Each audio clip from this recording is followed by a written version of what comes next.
Alright, welcome to our second video, everybody. We're going to do a little bit of work on our breaststroke kick now. So I'm going to lie down on my tummy and Martin's just going to instruct me through this so that you can all see how you can practice this at home.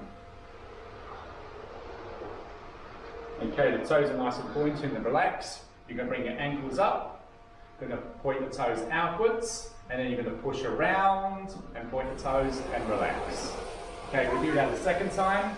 So ankles up, point the toes out and around and relax. And one more time, bring the ankles up, point the toes out and around, point the toes and relax.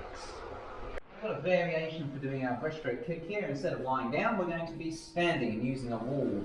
So Matthew's going to get his distance from the wall by placing his hand on the wall with a straight arm and then a small shuffle step in to get the distance right. Keep your hand on the wall to keep your balance, and then we can do our breaststroke kick.